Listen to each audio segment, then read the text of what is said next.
Hola, ¿qué tal? Muy buenas tardes. Estamos en su podcast seguramente, otra vez acompañados del ingeniero Jaime. Inge, bienvenido a su podcast. Cuéntenos un poquito a quién tenemos hoy de invitados. Gracias, Misael.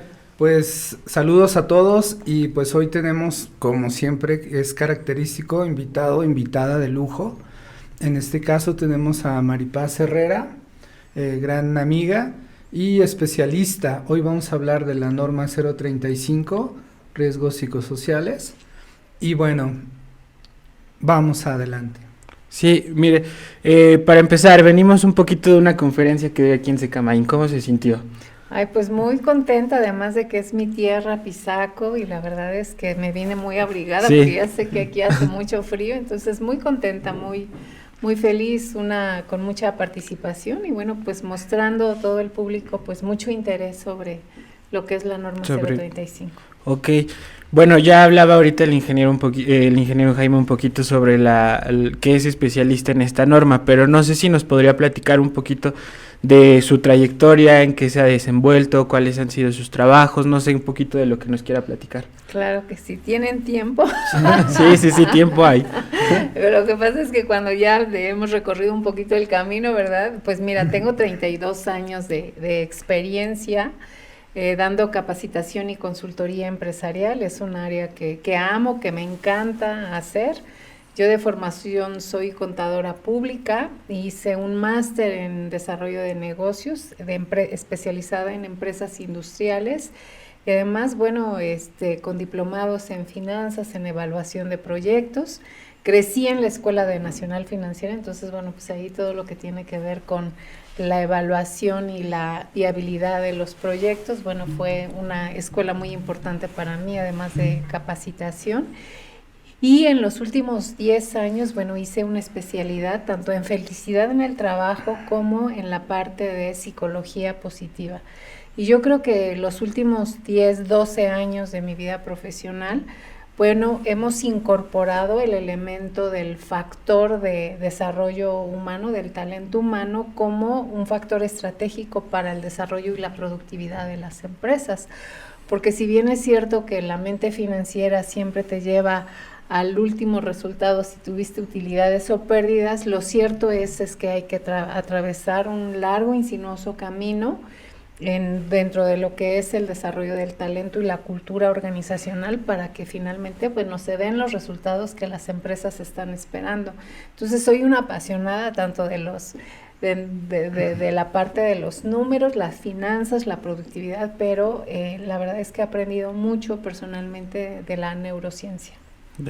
Sobre todo que es un camino muy amplio, ¿no? Y tiene que explorar tantas cosas para poder llegar a resultados concretos, me imagino, ¿no? Así es, y entonces dentro de lo que es nuestra especialidad hacemos intervenciones dentro de las empresas con diagnósticos y a partir de los diagnósticos desarrollamos trajes a la medida de capacitación, de desarrollo, de intervención, en este caso con la alta gerencia, programas de liderazgo y lo que tiene que ver la norma, bueno, pues es todo el proceso, ¿no? Desde el diagnóstico hasta la parte de implementación de proyectos de mejora y ya estamos en una segunda vuelta evaluando empresas de segunda vuelta.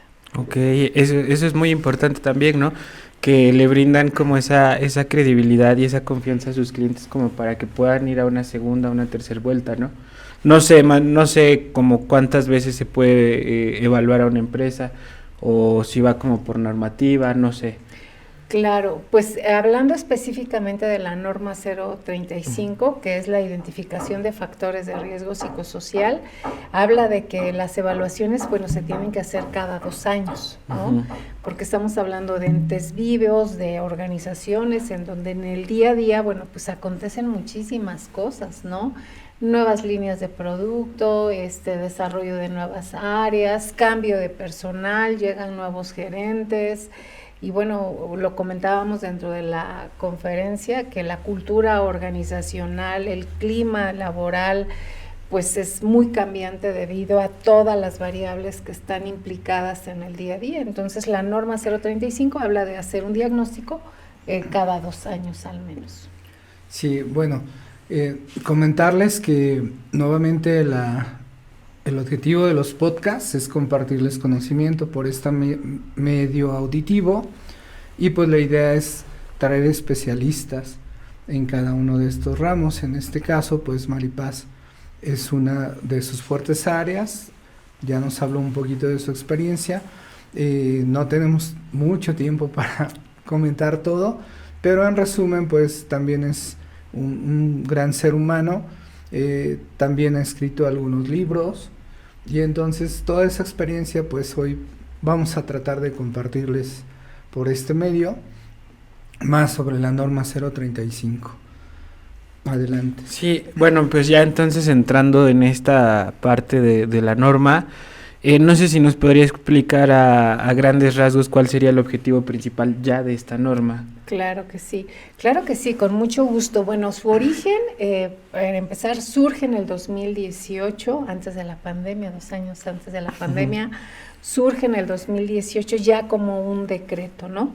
Sin embargo, es importante que nuestra audiencia conozca el origen de esta norma, y eran los años de 1982-84, en donde la Organización Mundial de la Salud, junto con la Organización Internacional del Trabajo, bueno, identificaron que había detalles a corregir dentro de las empresas en el mundo mundial.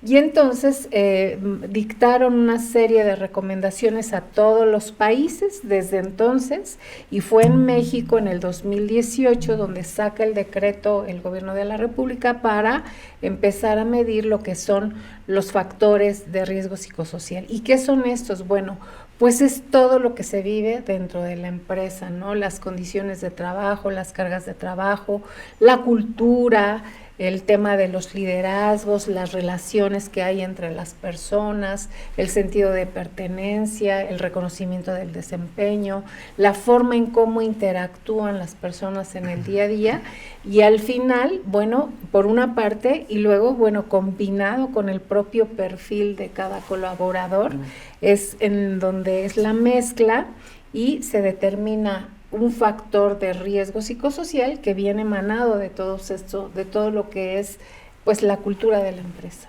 Ok, entonces podríamos decir que lo que determina un factor de riesgo psicosocial es todo el entorno del trabajador, ¿no? De todo lo que se desenvuelve en sus experiencias diarias, en qué tanto crece o no crece, en qué tanto tiene pleitos en su familia, con las deudas, no, bueno, no sé. Claro, fíjate que has tocado un factor bien interesante. Todo esto por una parte de lo que es el entorno y la cultura del trabajador, pero el factor de riesgo psicosocial también está definido por el perfil del trabajador, ¿no? Su nivel de expectativas, las presiones personales que tenga, su nivel de capacitación para el puesto que está desempeñando, y por supuesto también su nivel de resiliencia, ¿no? Hay personas que podemos ser como un poco más propensas o estar más equipadas para hacerle frente al estrés y a las presiones de la vida diaria, y hay otras personas que tienen menos equipamiento, ¿no? Y entonces la combinación entre lo que es el entorno del trabajo, las circunstancias y la parte del perfil del trabajador, yo digo que esto se mezcla como un como un cóctel, y es lo que te va a dar el nivel de factor de riesgo psicosocial que tenga la empresa. Ok, sí, es muy interesante, porque entonces sí se tienen que tomar muchos factores para ya de poder determinar un perfil, ¿no? de riesgo psicosocial. Ok, y bueno, ya entrando un poquito más, tuve la oportunidad ahorita de escuchar en la conferencia que hay unas guías de referencia. ¿A qué se refieren estas guías de referencia? Claro.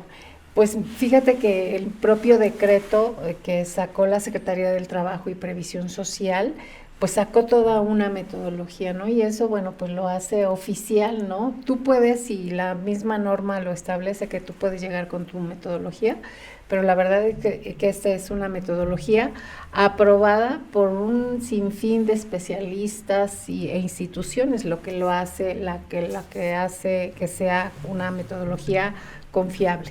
Entonces tenemos varias guías. Primero decir que las empresas, de acuerdo al número de trabajadores, están obligadas a aplicar determinadas guías. Entonces, voy a ir por tamaño de empresa. Aquellas empresas que tienen de 1 a 15 trabajadores están obligadas a aplicar la guía 1, que es la de identificar personas con estrés postraumático derivado de algún acontecimiento o severo, y por otra parte la guía 2, que son factores de riesgo psicosocial, ¿no? Para las empresas, y bueno, además la guía 4, que son los datos generales del trabajador. Para empresas que tienen más de 50 trabajadores, el cuestionario es mucho más amplio. Primero, el cuestionario 1, como ya lo había comentado, para identificar a aquellas personas que están teniendo en este momento alguna situación grave, derivado de algún accidente o de haber presenciado la muerte de alguna persona cercana, algún trabajador, accidente en el trabajo, etcétera, que es la guía 1. La guía 3 implica los factores de riesgo psicosocial y adicionalmente la medición del entorno organizacional favorable, más la guía de los datos generales. Entonces, dependiendo del tamaño de la empresa, es la guía en este caso que van a aplicar.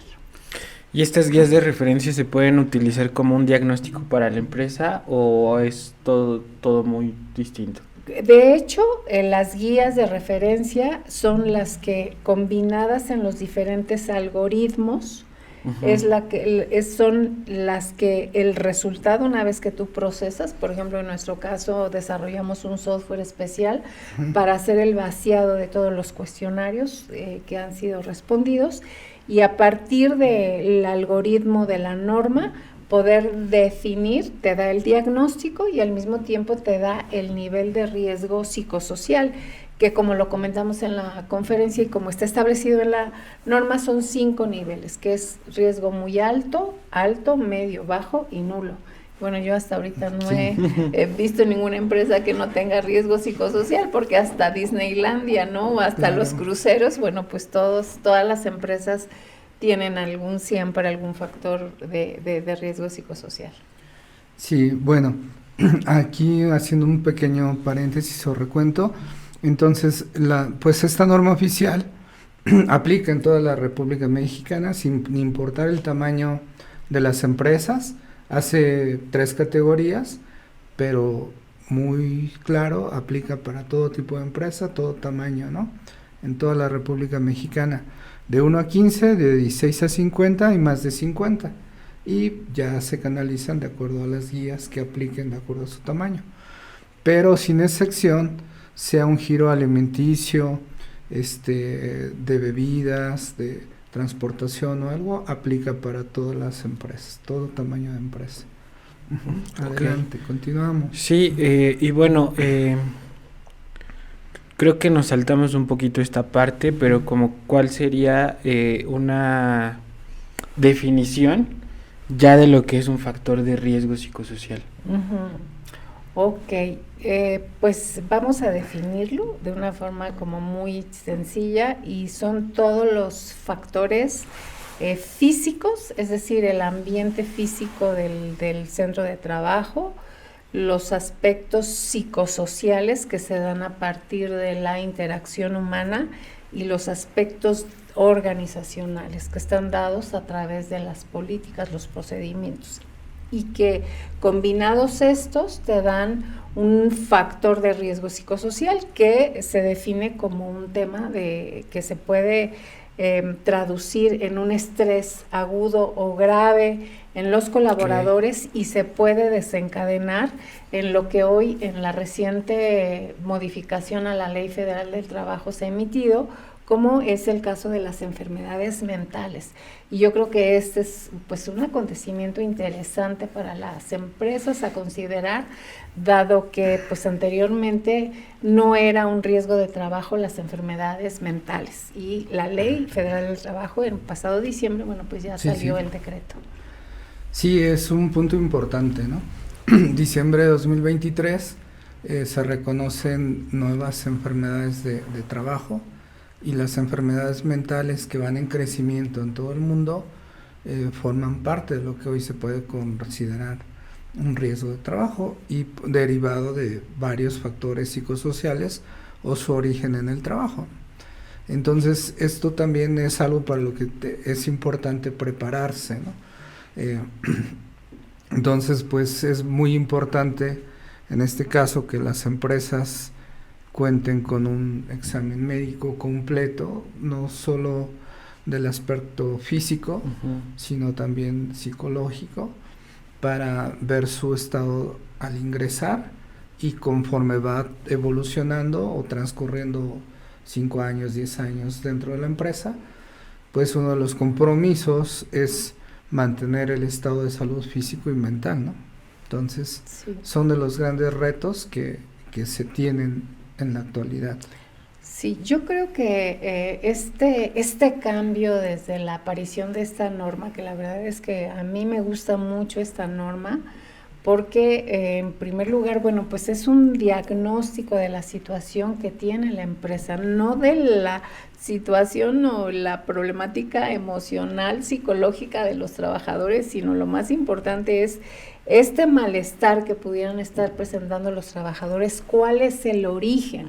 ¿No? Y si nosotros vemos en el origen, bueno, pues pueden ser muchos factores, como ya lo habíamos comentado, el tema de cuál es la cultura de trabajo que se vive en el día a día, el tema de la comunicación, el respeto, el tema de los liderazgos, la organización, la planeación, cómo se va permeando desde la cabeza esta cultura, esta forma de ser, ¿no?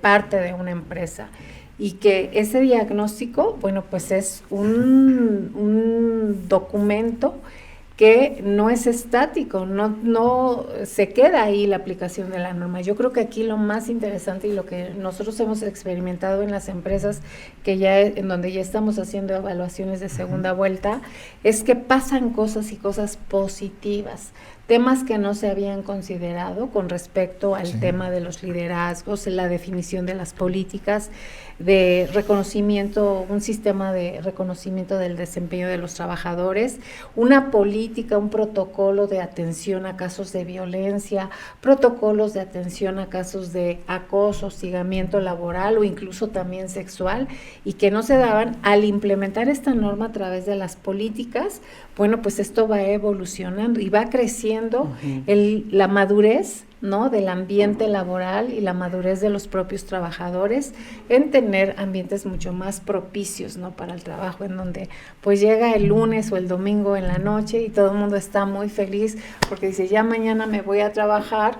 ¿Por qué? Porque, bueno, están reconociendo a esa empresa en donde pueden, en este caso, desarrollarse. Y otro punto también que me parece súper importante mencionar es que hay una estadística también dada por la Organización Mundial de la Salud que habla que 1 de cada 4 familias tiene un familiar con algún tema, alguna enfermedad mental, ¿no? Desde depresión leve, ¿no?, hasta otro tipo de síntomas. O sea, 1 de 4. Es decir, que aquí nos falta alguien más para ver quién. El que falta es el que está enfermo. No, entonces creo que poner o tener una sociedad mucho más sensible a estos temas sobre las enfermedades mentales, yo creo que nos hace evolucionar en nuestra humanidad, porque a veces tenemos este concepto de personas normales y bueno, todos queremos que tengan el mismo comportamiento, la misma forma de ser, y puede llegar un gran colaborador con un gran talento, con una gran iniciativa, pero que desafortunadamente los liderazgos, la cultura del trabajo es un poco caótica, y entonces esta persona que llega pues no logra embonar en un ambiente caótico, y entonces ¿qué termina? Pues yéndose. Entonces uno de los grandes retos para las organizaciones, sin duda, pues es atraer y retener el talento, ¿no? Porque sabemos que uno de los costos más altos dentro de las áreas de recursos humanos es la rotación de personas. ¿Qué es lo importante, no? Que se vea lo valioso de esta norma y de todas las normas que están enfocadas a la prevención del cuidado de la vida y la salud, pero lo importante aquí es que si tus trabajadores están bien, están sanos, física y mentalmente, pues van a ser productivos, ¿no? Y si aunado a esto todos tus factores generan que se sienta a gusto, cómodo en ese lugar que trabaja, pues se beneficia el trabajador, pero obviamente se beneficia la empresa, ¿no? Porque tiene un mejor ambiente laboral, un mejor clima y un mejor desarrollo y crecimiento, van de la mano de su gente y de la empresa, ¿no? Sí. Entonces es buscar el bien común. Ahora, por ejemplo, en experiencia de ambos, ¿qué tanto empezó a cambiar esta dinámica donde la gente o las personas de arriba se empiezan a tener o empiezan a sentir esta preocupación por sus trabajadores, no solamente por el lado físico? Porque muchas veces sabemos que la seguridad pasa a ser como un tema de segundo plano, ¿no? Que es lo que buscamos aquí en Secamain, que sea algo importante y lo que buscan muchos especialistas. Pero ¿qué tanto o en qué momento o qué evento es lo que pasa que hace que dicen, no, también la salud mental es importante para mis trabajadores? No sé quién quiera comentar eso.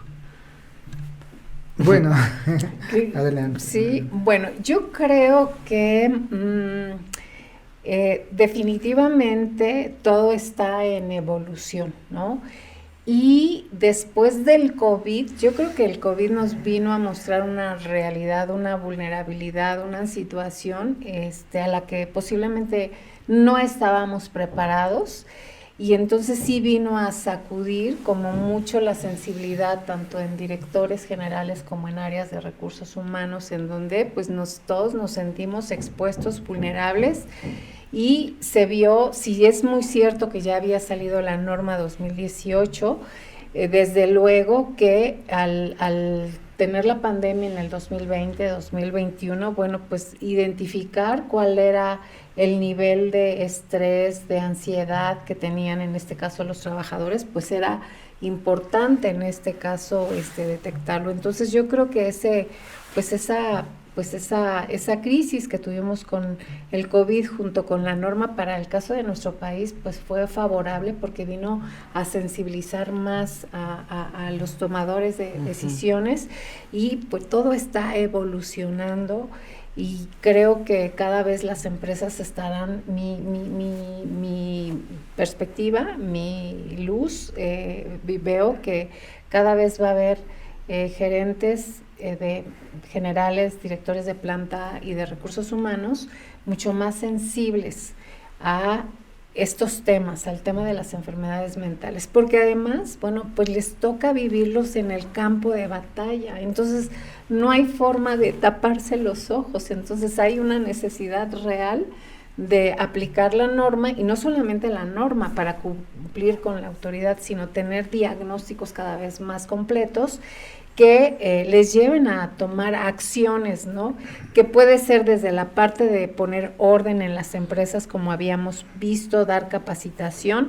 Hace un rato hablábamos que hay colaboradores que tienen áreas de supervisión, que son coordinadores de departamento o directores, que pudieran tener una formación más en el área dura, en el área de las ingenierías, y que evidentemente la parte de desarrollo de habilidades socioemocionales o de liderazgo pues son necesarias. Entonces yo lo que veo es que cada vez hay más necesidad en estos temas de desarrollar el potencial humano pues en bien de la comunidad y en bien también de los propios resultados que den las empresas. Es como como tú bien comentas, es un ganar-ganar, en donde vivimos en ambientes más sanos, en donde queremos estar con esas personas, trabajando para esas empresas que procuran en este caso el bien común. Sí, la pandemia nos enseñó, o puso en prioridad número 1 el cuidado de la salud, y los primeros que tomamos conciencia fue todas las personas. Cada uno se dio cuenta que con salud lo puedes todo, ¿no? Y sin salud pues no hay crecimiento, no hay productividad o no, simplemente no hay vida, ¿no? Entonces la pandemia, una de las cosas positivas que ayudó es a que todos aprendimos a valorar más nuestra salud de manera individual, podemos llamarle cada colaborador, valoramos más nuestra salud. Y ahora el reto pues está en las empresas. Esto es una tendencia mundial y las organizaciones cada vez tendrán que ir en esta dirección. Entonces, efectivamente, el reto está para las empresas en hacer sentir e implementar la salud mental o el bienestar social y psicológico en toda su empresa. Sí, sobre todo porque bueno, de lo poco que he ido aprendiendo acá, voy leyendo y voy escuchando y voy tomando de varios lados. Sobre todo que es muy importante para los empresarios hacer sentir a veces a su gente parte de la empresa, ¿no? No nada más verlos como la fuerza laboral y ya, ¿no? Sino que sí, el tener ese reconocimiento por tu gente, a lo mejor ser una persona crítica con esa persona sin llegar a una falta de respeto. Todo ese tipo de cosas hacen que la gente se sienta parte de tu empresa y que de cierto modo haga un mejor trabajo y se esfuerce porque saben que si trabajan bien les puede ir bien, ¿no? En la empresa. Entonces, claro, siento que eso es importante. Sí, y efectivamente, o sea, no es suficiente el tener un sueldo y pagar las prestaciones de ley, porque las personas también queremos tener un trato digno, ¿no? Queremos respeto, que aspiramos a tener reconocimiento, aspiramos a crecer dentro de la organización. Y pues hoy comentábamos también de un concepto muy interesante que ha surgido últimamente, que es el tema del salario emocional, en donde no es sueldo, sino son otro tipo de prestaciones como el tema del home office, ¿no? O sea, trabajar desde casa para algunas organizaciones que lo permiten, el tener un programa de capacitación constante, tener ciertos beneficios con convenios que haga la empresa con algunas empresas de temas de bienestar, por ejemplo el gym, ¿no? Y eso es, oye, fantástico, ¿no? O sea, la empresa tiene un convenio y a mí me hacen un descuento de tanto y puedo ir yo para el tema de estudiar idiomas, en fin. Entonces, hoy nos damos cuenta que no es lo único el tema del dinero. Es importante, sí, las prestaciones de ley también son importantes, pero hoy hay otros rubros en los que se pueden beneficiar a los colaboradores a través del salario emocional, en donde está más allá de la remuneración económica. Sí, como bien menciona usted, o sea, sí es importante porque al final de cuentas lo necesitamos para comer, para los gastos, para todo, pero también está importante y es muy importante la parte del reconocimiento humano, ¿no? Porque eso es lo que nos motiva, yo creo, a seguir adelante, ¿no? A querer seguir superándonos nuestras propias expectativas, tener propios retos cada vez más grandes que permitan ir a la medida de crecimiento junto con la empresa, ¿no? Entonces, bueno, también parte importante de esta norma y que, bueno, podría dar para varias mesas de trabajo y de debate, es bueno qué hacer también, ¿no? En el sentido de que ya detectaste, ya hiciste tu diagnóstico, pusiste en aplicación tu norma, que esto tuvo que haber sido en 2020, ahorita ya estamos 2024, ya la mayoría de las empresas tendrían que estar en su segundo diagnóstico. Es qué haces, ¿no? Si detectas algún acontecimiento traumático severo o encontraste a alguien que tiene alguna afectación.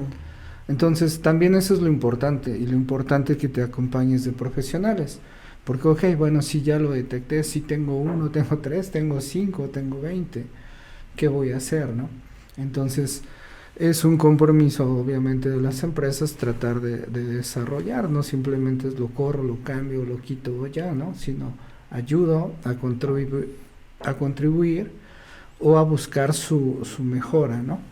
Entonces ya lo identificaste, pues ahora hay que hacer un plan de acción, un plan de trabajo enfocado a mejorar finalmente la calidad de vida o su salud mental de esa persona, ¿no? Por bien, obviamente, de la persona, pero que la persona esté bien repercute que tu empresa esté bien. Sí, sobre todo porque son temas muy sensibles, ¿no? Que pueden detonar en a lo mejor si no sabes cómo tratarlo, cómo mediarlo, puede detonar en una situación más grave para la persona que está viviendo esto, ¿no? Claro, claro. Y que bueno, ahí está una de las guías, precisamente es la guía 1, que es para identificar a personas con estrés postraumático, ¿no? Que han vivido alguna circunstancia, alguna explosión, algún asalto, algún accidente grave dentro de la empresa, o perdió a media familia en el COVID y no se ha recuperado, y que bueno, pues derivado de esa experiencia difícil y traumática, ¿verdad? Después, porque así lo señala la norma, después de 8 semanas, pues no se ha recuperado. Y entonces esta persona en especial de este tema que se llama síndrome de estrés postraumático, ¿no? Lo sigue experimentando. ¿Y cómo se ve, cómo se revela? Bueno, pues la persona no duerme, la persona está irritable, tiene miedo, se empieza a aislar, tiene pérdida inclusive del apetito sexual, está demasiado alterado, y poco a poco, bueno, pues empieza a perder estas capacidades sociales de comunicarse con la otra persona, se va descuidando a su persona, pierde el interés de vivir. Y bueno, no es solamente un tema psicológico, sino cuando ya estamos hablando en un tema de depresión de agudo, ¿no? Ya son también temas químicos dentro de la mente que están actuando, que no nos dejan tener nuestra vida normal, y que evidentemente pues acaba en algunos casos pues también en suicidio, ¿no? Hay que comentarlo, o más grave aún también, que es la pérdida del trabajo, porque ya no te hallas, ¿no? Y simplemente perdiste el interés de vivir. Y la norma en ese sentido contempla que, bueno, se debe de dar un acompañamiento a estas personas, un acompañamiento médico, psicológico, psiquiátrico, para pues rescatarlos y que puedan reinsertarse a la vida normal de trabajo y a su vida social, ¿no? Entonces ese es el otro rubro. Y que también los trabajadores identificados, ellos pueden decidir hacerlo por la vía oficial de la Seguridad Social, a través del Seguro Social que ofrece en este caso la empresa, o en su caso también cada trabajador puede optar por su cuenta.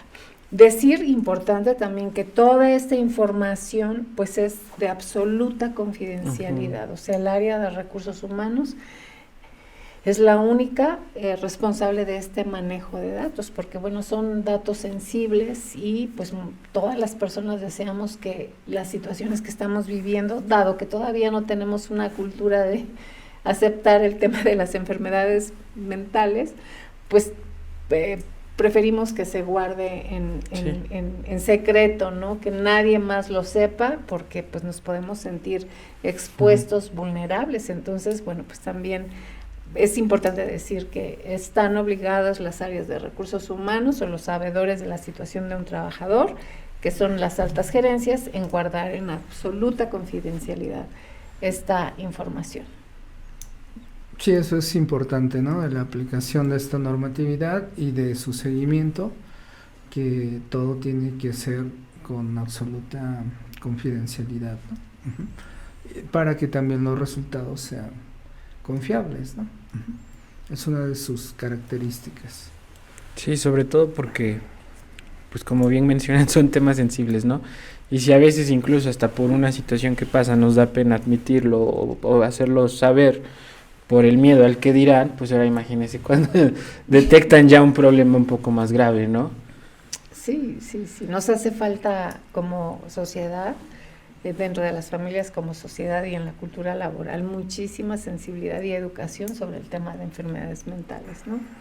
Más porque, bueno, siento que en México sí venimos ya como más de una sociedad un poco más fría en ese sentido, ¿no? Y poco a poco nos hemos ido ablandando, y poco a poco se ha ido hablando ya de terapia, y poco a poco se ha ido hablando ya de otras cosas, ¿no? Sí. Y por ejemplo, en comparación a otros países o sí, a otros continentes, ¿qué tan alejados estamos como de poder dar ese paso en México? Pues bueno, mira, yo te diría que para saberlo hay que revisar el índice de felicidad, ¿no? El ranking de felicidad en el mundo. Y bueno, pues a nosotros estamos en ese camino. Yo quiero ser optimista y pues nos toca hacer cultura, ¿no? Nos toca educar, llegar a las empresas, capacitar, dar información, sensibilizarnos. Entonces, pues siempre me gusta ser optimista y decir, estamos construyendo, ¿no? Este nuevo México mucho más sensible, mucho más humano, mucho más productivo, mucho más abierto, para aceptar que el tema de las enfermedades mentales es algo que tenemos, son síntomas que las familias están sufriendo dentro de sus propias familias por algunos integrantes y que evidentemente dentro de las empresas se está viviendo el problema de alguna de otra forma, y que pues ahora con los cambios a la ley, pues creo que vamos a poner más atención, pero definitivamente mi visión es optimista. Es optimista. Sobre construir, nos toca construir, ¿no es así, ingeniero? Así es. Y aportar. Y sobre todo, bueno, no sé qué, porque en algún momento leí que México entra como dentro de los países que son más felices, ¿no? Pero, por ejemplo, nosotros, o sea, eso es a lo mejor como nos ven a nivel mundial, ¿no?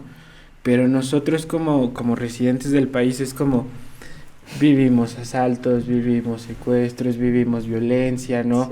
Sí. Mucho tiempo se vivió con o se vive con una carga de estrés laboral, más aparte pues vemos como a cada ratito el gasolinazo y la subida de los impuestos y esto y el otro.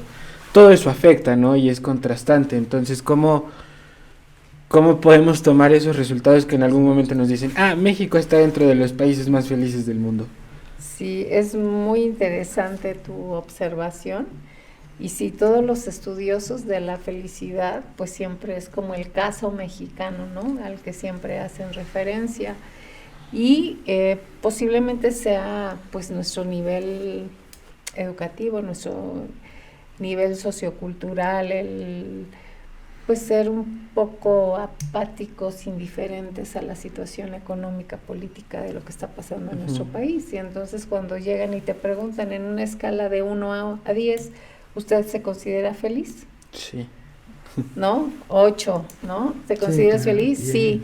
Sí, ¿no? Y entonces, bueno, pues el nivel de satisfacción con la vida, el equilibrio entre la familia y el trabajo, pues decimos en automático que sí, pero sin lugar a dudas, o sea, nos hace falta mucho por llegar a estos países que están como Noruega, como Irlanda, como Suiza, Suecia, ¿no? Que están en las curules de los primeros lugares, en donde sabemos que el tema de ingresos, de salud, de trabajo, ciudadanía, cuidado del medio ambiente, pues son políticas integrales que ha desarrollado el país. Pero creo que ya me salí del tema, pero soy una apasionada de esto también, y gracias por tu buena pregunta.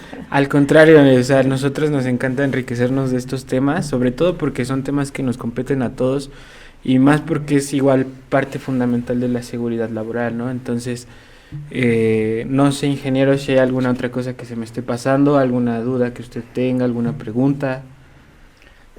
No, pues básicamente nuevamente invitar a los radioescuchas o que todos los que nos están escuchando, que si tienen alguna pregunta, alguna duda, pues tienen las áreas para contactarnos, y bueno, trataremos de resolver o tomar contacto para ampliar. Es un tema muy, muy, muy amplio, pero nuevamente el enfoque principal es tratar de tener gente saludable colaborando, produciendo, y en esa medida también pues la empresa va a tener mejores resultados, ¿no? Es bienestar común.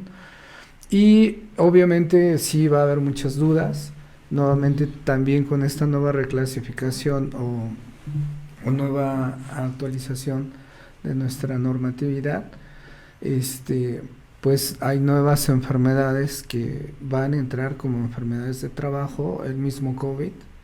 Entonces ahora tenemos que tomar o elevar nuestras medidas de prevención. Entonces es importante asesorarnos, tener también estas guías son buenas, las que trae la normatividad, pero recordemos que la normatividad siempre nos pide como esto es lo mínimo que tienes que considerar. Entonces la ventaja de asesorarte o que te acompañen expertos es que muchas veces estas guías pues son complementadas con otras metodologías, con toda la experiencia, para poder dar un diagnóstico más eficiente y obviamente el plan de acción, ¿no? Por dónde vamos a ir, qué vamos a hacer. Y todo esto pues enfocado a lo que más conviene a todos, tener mejores resultados en tu salud, en tu trabajo y en la empresa. Okay. ¿Algo más que quiera agregar, Maripaz? No, pues lo que quisiera agregar es solamente que las empresas, las áreas de recursos humanos, las áreas de seguridad dentro de las propias empresas, pues ahora sí que apliquen esta norma, que no sea solamente para cubrir con el requisito que pide la Secretaría del Trabajo o las autoridades, que es como muchas veces hemos visto, sino que realmente lo hagan en la conciencia de que este diagnóstico les va a ayudar pues a mejorar las condiciones de trabajo de los trabajadores, a generar un ambiente laboral mejor, y además esto va a impactar en los resultados que tenga la propia empresa. Entonces es ir más allá del requisito y pensar en el bien común. Ok. Muchas gracias. No, pues agradecidos estamos con usted por el tiempo que nos brinda. Entendemos que es pues hay muchas ocupaciones más en el día. Gracias por este espacio que se abrió con nosotros a platicarnos un poquito más. Como siempre le decimos a todos nuestros invitados, esperamos que no sea la primera y la última vez que esté por acá para que podamos platicar, porque sabemos que este tema nos da para muchísimas más cosas de debate, ¿no? Ya hablábamos ahorita un poquito de los contrastes de un estudio y otro y todo este tipo de cosas, entonces podríamos abrir ahí otro episodio, Inge, no sé, esta es su casa, siempre va a estar invitada aquí a nuestro podcast, y pues alguna de sus redes sociales, alguna promoción que quiera hacer, dónde va a estar próximamente en alguna conferencia, no sé. Claro, sí, pues mis redes sociales, mi correo electrónico es gratenibn@gmail.com. El teléfono de contacto es el 22 23 62 20 36 y nuestra página es Graten, www.gratenibn.com.mx. Ok, perfecto, ahí estaremos dejando sus redes sociales abajo. Nuevamente gracias por este tiempo. Inge, ¿algo más que quiera agregar? No, pues agradecer nuevamente a Maripaz por compartir conocimiento con todos, y pues esperamos nuevamente tenerte por aquí. Claro que sí, yo encantada, podemos venir a platicar de la norma 037, de lo que es el teletrabajo. Perfecto. Sí, perfecto, esto se queda abierto. Claro, entonces. que sí. Muchísimas gracias a todos los que nos están escuchando en YouTube, en Spotify y en todas nuestras redes sociales donde subimos este podcast. No se pierdan todo el contenido que vamos a seguir sacando para ustedes. Se vienen todavía más normas, más podcasts, más TikToks. Síganos en nuestras redes sociales, en todas estamos como @secamain. Eso sería todo por el podcast de hoy. Hasta luego, nos vemos, gracias. Hasta luego, bye. Hasta luego, muchas gracias, Inge, muchas gracias. No, pero ¿de qué?